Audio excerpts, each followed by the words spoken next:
Karena Atlantis itu sendiri konon dikatakan bahwa Atlas itulah raja pertama di Pulau Atlantis itu, dan Atlas atau Anto adalah satu tempat. Ini kata Bapak Herman Sinongjanutomo bahwa Anto itu berasal dari memiliki arti kesatria. Jadi orang-orang yang tinggal di Atlantis adalah para kesatria hebat. Beliau juga meyakini bahwa tulisan Francis Bacon tahun 1900-an itu memiliki satu kesengajaan bahwa Atlantis yang ada di sini sengaja ditenggelamkan. Dan kalau kita lihat memang ada The New Atlanta atau New Atlantis yang dibawa ke Eropa, yang tujuannya adalah menghilangkan sejarah kehebatan bangsa Nusantara ini. Ini kalau melihat dari pendapat Bapak Herman Sinongjanutomo. Dan adapun menurut kami memang di sini ada satu induk peradaban yang luar biasa. Entah itu Atlantis atau bukan, entah itu Lemurian atau bukan, tapi ternyata bukti di sini sudah mengacu pada satu kemajuan yang luar biasa, yaitu satu peninggalan yang ditinggalkan oleh bangsa kita, oleh nenek moyang kita untuk kita kaji agar kita lebih tahu lagi. Meskipun hal-hal seperti ini atau pelajaran ini tidak diajarkan di sekolah manapun atau di sekolah-sekolah yang sekarang kita lihat, karena anak-anak kita tidak pernah diajarkan bahwa ada satu peradaban maju, ada bangsa Lemurian, ada Atlantis, atau ada peninggalan-peninggalan nenek moyang kita yang luar biasa yang ada sejak 11.000 tahun sebelum Masehi itu tidak ada. Maka dari itu kami berpendapat bahwa nenek moyang kita adalah nenek moyang yang memiliki keahlian atau ilmu pengetahuan yang luar biasa. Dilihat dari peninggalan-peninggalan beliau. Dan sebagai contoh, kita adalah bangsa besar yang pernah menaklukkan 2/3 dunia. Dan sebelum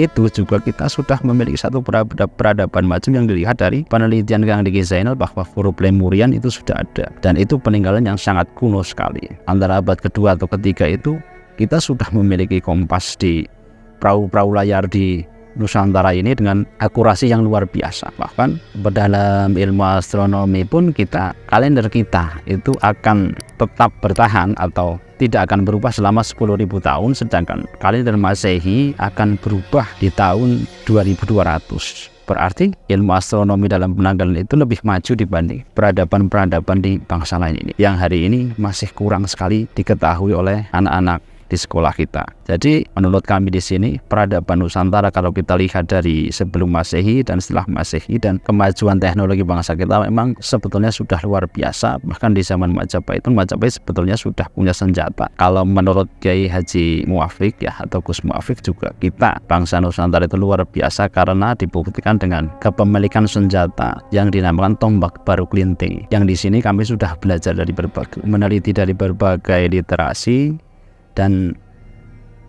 Tapi kami mengambil sisi logis yang mungkin bisa kita terima, yaitu di ujung tombak baru kelinting itu ternyata ada nuklir aktif yang luar biasa di sini, bahwa nuklir aktif itu masih ada sampai sekarang dan non reaktor. Jadi kita bisa membayangkan tentang nuklir, kalau bocor itu daya seperacun yang luar biasa. Tapi di sini tombak itu bisa memiliki nuklir non reaktor. Sini saya tertariknya bagaimana nenek moyang kita menempa agar reaktor nuklir yang ada di ujung tombak itu nuklir yang ada di ujung tombak itu tidak bereaksi. Berarti nenek moyang kita dalam hal ilmu penempaan besi, pembuatan senjata itu sudah memiliki teknologi yang luar biasa sekali. Dan ini satu-satunya tombak di dunia yang hari ini pun kajiannya tidak terlalu dibesarkan oleh anak-anak muda sekarang, dan masih sangat jarang sekali orang yang mengkaji atau meneliti tentang kehebatan penempaan besi di zaman itu sehingga ada satu nuklir yang berada di ujung tombak dan tidak memiliki reaktor. Terlepas dari kebenaran bangsa Atlantis, Lemurian dan lain-lain keberadaannya di sini atau tidak, saya serahkan kepada para penonton.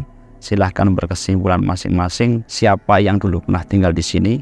Tapi yang jelas nenek moyang kita sudah memiliki satu peradaban maju, dan menurut kami bahwa peradaban kita adalah dinyatakan sebagai induk peradaban dunia. Itu memang bisa dikatakan benar karena para peneliti juga sudah menyimpulkan, sudah berusaha semaksimal mungkin untuk membuktikan bahwa Sundaland yang ada di Nusantara ini adalah induk peradaban dunia yang hari ini belum sempat kita kaji dan belum masuk ke kurikulum di sekolah-sekolah kita. Tapi mudah-mudahan dari pengetahuan ini kita bisa terus semangat belajar, mengeksplor negeri yang paling panjang dilewati garis khatulistiwa, negeri yang paling banyak memiliki pulau-pulau, negeri yang paling banyak sukunya, negeri yang paling banyak bahasanya, negeri yang paling banyak gunung berapinya, yang menyatu dalam satu kebinekaan, yaitu dalam semboyan negara kita, Bhinneka Tunggal Ika. Peradaban Timur, peradaban yang menyatukan 3 unsur kecerdasan, yaitu IQ, RQ, dan SQ, intelligent question, religious question, dan social question. Jadi tidak ada yang tidak memiliki keseimbangan. Spiritual bangsa Nusantara tinggi, intelligent question kecerdasannya tinggi, dan social question berhadapan dengan sesama manusianya pun tinggi. Dan itulah yang bisa saya sajikan sementara dulu, dan mungkin kami akan lebih mendalami lagi tentang budaya-budaya Nusantara ini yang luar biasa, dan mudah-mudahan kami bisa terus mengeksplor tempat-tempat bersejarah di Indonesia ini, baik yang dekat, yang jauh, yang sudah terkenal, atau yang masih tersembunyi. Sekian dari kami. Assalamualaikum warahmatullahi wabarakatuh.